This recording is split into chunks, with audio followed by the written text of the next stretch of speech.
Welcome back. Update number 17. So I've been working quite a bit on the evergreen trees that Ron's Trains and Things shows you how to make, and put quite a bit of time in on that. I'll kind of go over that and a couple maybe the lessons learned. Progress in the town of Grange, that's coming along slow, but we're getting there. Kind of waiting for some parts to come in, and just they haven't gotten here yet.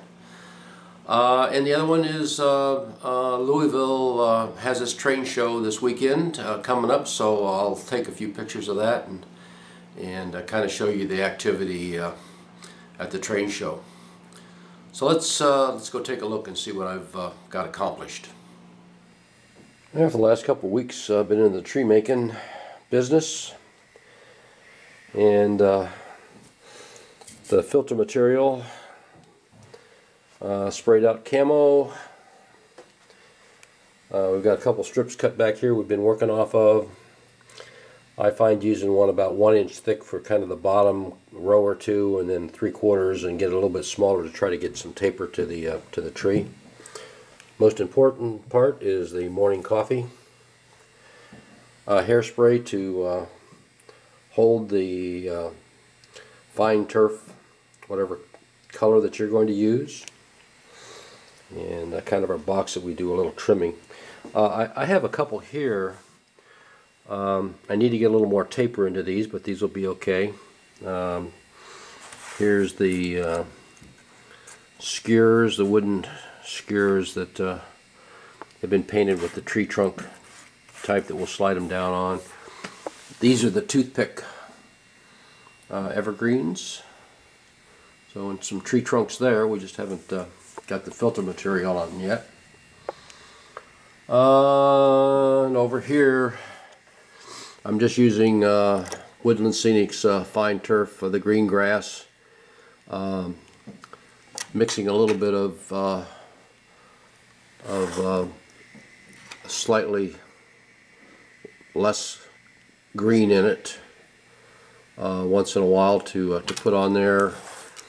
Put some highlights in it with just some burnt grass down on top.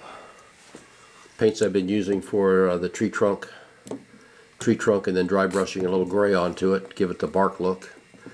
And I found Ron's Trains talks about the shakers, and I got looking.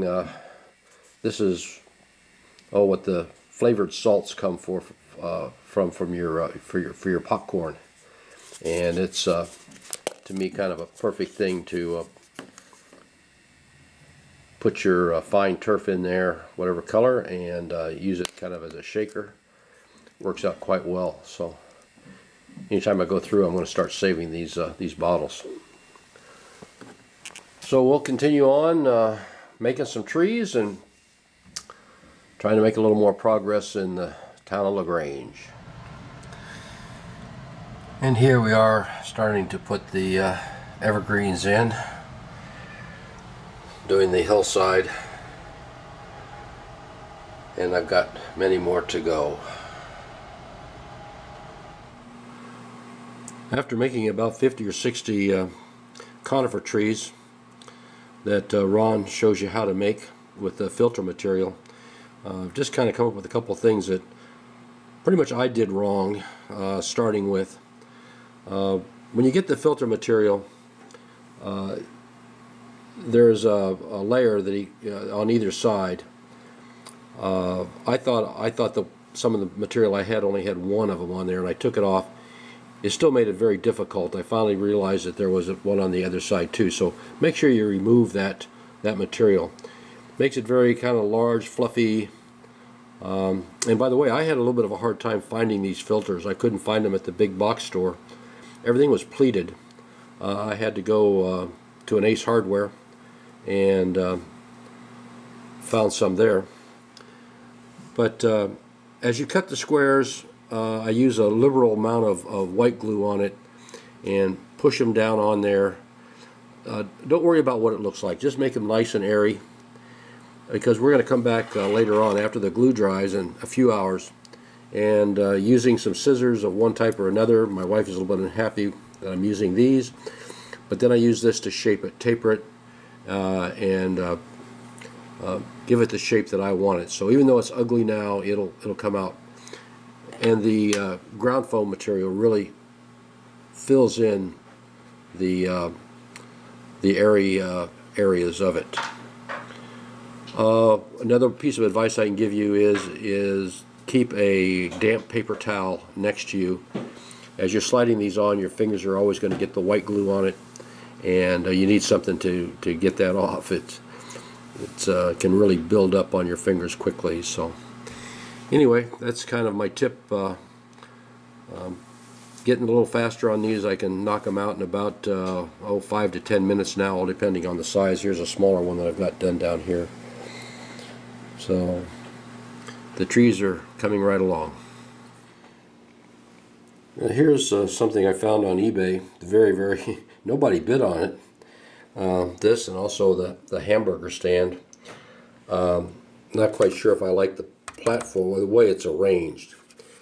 I was kind of looking at the bottom, and it looks like they're just stuck on, and I don't think they're glued. I think they just used something with heat to do it. So I'm hoping to grind a little bit of that off, and those pieces will come off, and then I can set them where I want them on this. And yeah, the hamburger stand didn't make it, but anyway, this one here is the same way. It looks like they just, I don't know if they melted those or they have glue on them, but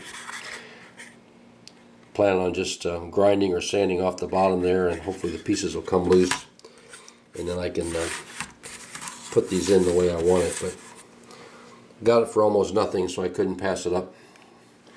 This one here, I'll probably repaint the school building. I think all school buildings need to be red. And the tree population is growing, so we're making some progress on this.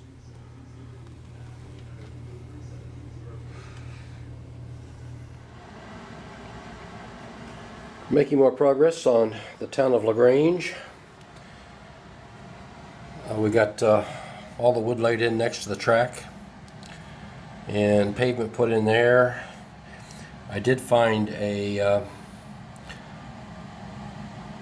paint pen, I believe, that's going to be thin enough to make my lines for traffic pattern and parking area.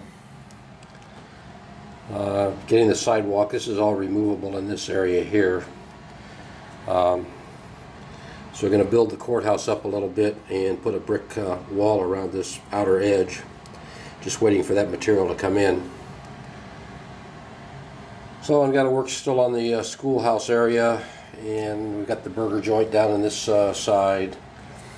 We kind of finished up with Jim's repair shop here. I've got to make some settling tanks and maybe an oil drum to put outside that, and put some junk around his place there. But the town is slowly coming together. We're slowly getting more and more trees on the layout. It's about 1/3 of what I have to do,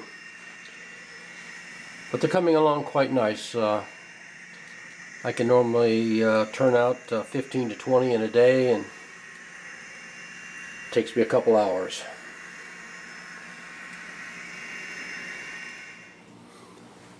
Okay, that about wraps up update 17. I did get down to the Louisville train show. Here's a few clips of it. Lots of vendors. The turnout was very good. I thought lots and lots. It was bigger than what I thought it was going to be. So that was good. And one last one, I'd like to once again give a shout out to Mike Pfeiffer. Seems like I asked him a question on YouTube, and within the hour or 2 hours, I don't know how he gets anything down on his layout, because he's always answering my questions. But sent him an email. I even talked to him on the phone, and he just always has good information, and has always led me in the correct direction. Anyway, everybody have a good week, and we'll see you next time. It'll be a few weeks before I get another posting up. But the very best to all. Have a good day.